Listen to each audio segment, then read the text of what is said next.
फिर आ गई मुझे डराने के लिए। आज नहीं डरूंगी मैं, आज नहीं छोड़ूंगी मैं तुम्हें। आज तो मैं अपने हाथों से मारूंगी। सब्र करो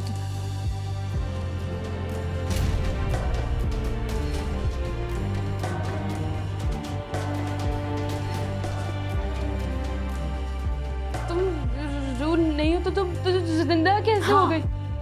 मैं रू नहीं, सच में तुम्हारे सामने खड़ी हूं। हिसाब पूरा किए कैसे मर सकती? कौन सा हिसाब? मैं अभी जाके साहब जी को बताती हूँ। अपने हाथों से निकालेंगे ना, अपने हाथों से मारेंगे, मैं पता चलेगा। मारेंगे तो मुझे नहीं, तुम्हें।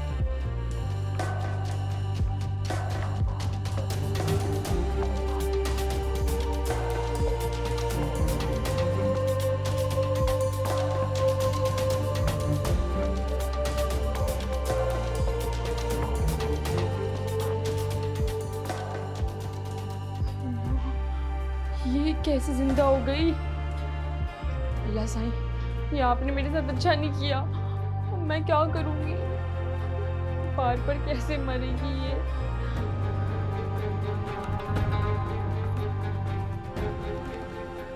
अस्सलाम अलैकुम दोस्तों, जैसा कि आप देख रहे हैं, आज हम बात करने वाले हैं ड्रामा उ दिल की कहानी की। अगर आपने अभी तक हमारा चैनल सब्सक्राइब नहीं किया तो अभी कर लीजिए, क्योंकि यहाँ आपको मिलती हैं बेहतरीन पाकिस्तानी ड्रामों की दिलचस्प और जज्बाती कहानियाँ। चलिए चलते हैं ड्रामे की तरफ। आज की कहानी एक ऐसे मोड़ पर पहुंच चुकी है जहां हर किरदार का असल चेहरा बेनकाब होने वाला है। लालच, धोखा, इंतकाम और मोहब्बत की इस जंग में अब कोई भी महफूज दिखाई नहीं देता। कहानी का आगाज इस वक्त होता है जब घर में होने वाली चोरी सबको परेशान कर देती है। कीमती जेवरात गायब हो चुके होते हैं और हर शख्स एक दूसरे पर शक कर रहा होता है। सबकी नजरें मुराद पर जा ठहरती हैं, लेकिन जल्द ही बात सिर्फ चोरी तक महदूद नहीं रहती, बल्कि पूरे खानदान की इज्जत और रिश्ते भी दांव पर लग जाते हैं। तफ्तीश के दौरान एक ऐसा राज सामने आता है जिसने सबको हैरान कर दिया। मालूम होता है कि अहमद की सिर्फ एक नहीं बल्कि 2 शादियां हो चुकी थी। ये इंकिशाफ सुनते ही माहौल मजीद कशीदा हो जाता है। फौरन मुराद के खिलाफ रिपोर्ट दर्ज करवाने का फैसला किया जाता है, जबकि कुछ लोग ये समझने लगते हैं कि अगर भाई मुजरिम है तो बहन भी जरूर इस साजिश में शरीक होगी। उधर हवेली में एक और अलमनाक खबर हर तरफ मातम बिछा देती है। हसीना की वालिदा दुनिया से रुखसत हो जाती है। घर के अफराद इसे अल्लाह का इंसाफ करार देते हैं और कहते हैं कि जुल्म और बुरे अमाल का अंजाम आखिरकार इंसान के सामने आ ही जाता है। मगर इसी दौरान एक ऐसा मौजिज़ा होता है जिस पर किसी को यकीन नहीं आता। सबकी हैरत के दरमियान खबर मिलती है कि छोटी बेगम जिंदा है। पहले तो कोई इस बात को मानने के लिए तैयार नहीं होता, लेकिन जब अपनी आंखों से हकीकत देखते हैं तो हर शख्स सकते में आ जाता है। जिन लोगों ने उन्हें मुर्दा समझ लिया था, अब वही खौफ और परेशानी में मुब्तला हो जाते हैं। दूसरी तरफ माँ की जुदाई ने मासूमा को मुकम्मल तौर पर तोड़ कर रख दिया है।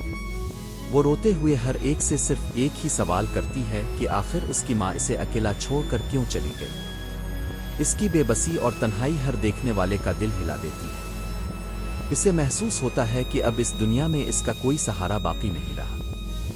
इसी गम के आलम में अचानक एक वीडियो कॉल उसकी जिंदगी बदल देती है। दूसरी तरफ मौजूद आवाज सुनकर मासूमा की आंखों में खुशी के आंसू आ जाते हैं, क्योंकि इसे मालूम होता है कि जिसे वो हमेशा के लिए खो चुकी थी वो अभी जिंदा है। उम्मीद की एक नई किरण इसके दिल में जन्म लेती है और वो फौरन इससे मिलने का फैसला कर लेती है। उधर दूसरी जानिब वो औरत जिसे सब मुर्दा समझ बैठे थे, अचानक सबके सामने आ खड़ी होती है। इसे देखते ही दुश्मन खौफजदा हो जाते हैं।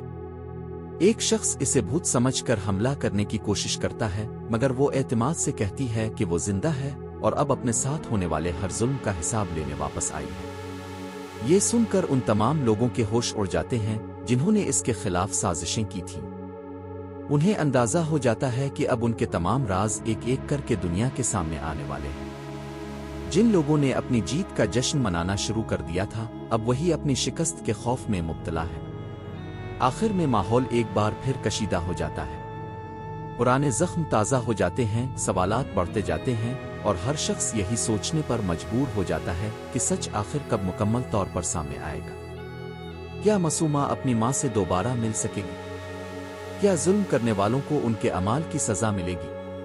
और क्या ये खानदान दोबारा सुकून हासिल कर पाएगा? इन तमाम सवालों के जवाब जानने के लिए अगली किस्त का इंतजार जरूर कीजिए, क्योंकि असल राज अभी सामने आना बाकी है। अगर आपको ये वीडियो अच्छी लगी हो तो लाइक, शेयर और सब्सक्राइब जरूर करें। और मिलते हैं नेक्स्ट एपिसोड में एक और जबरदस्त स्टोरी के साथ। अल्लाह हाफिज।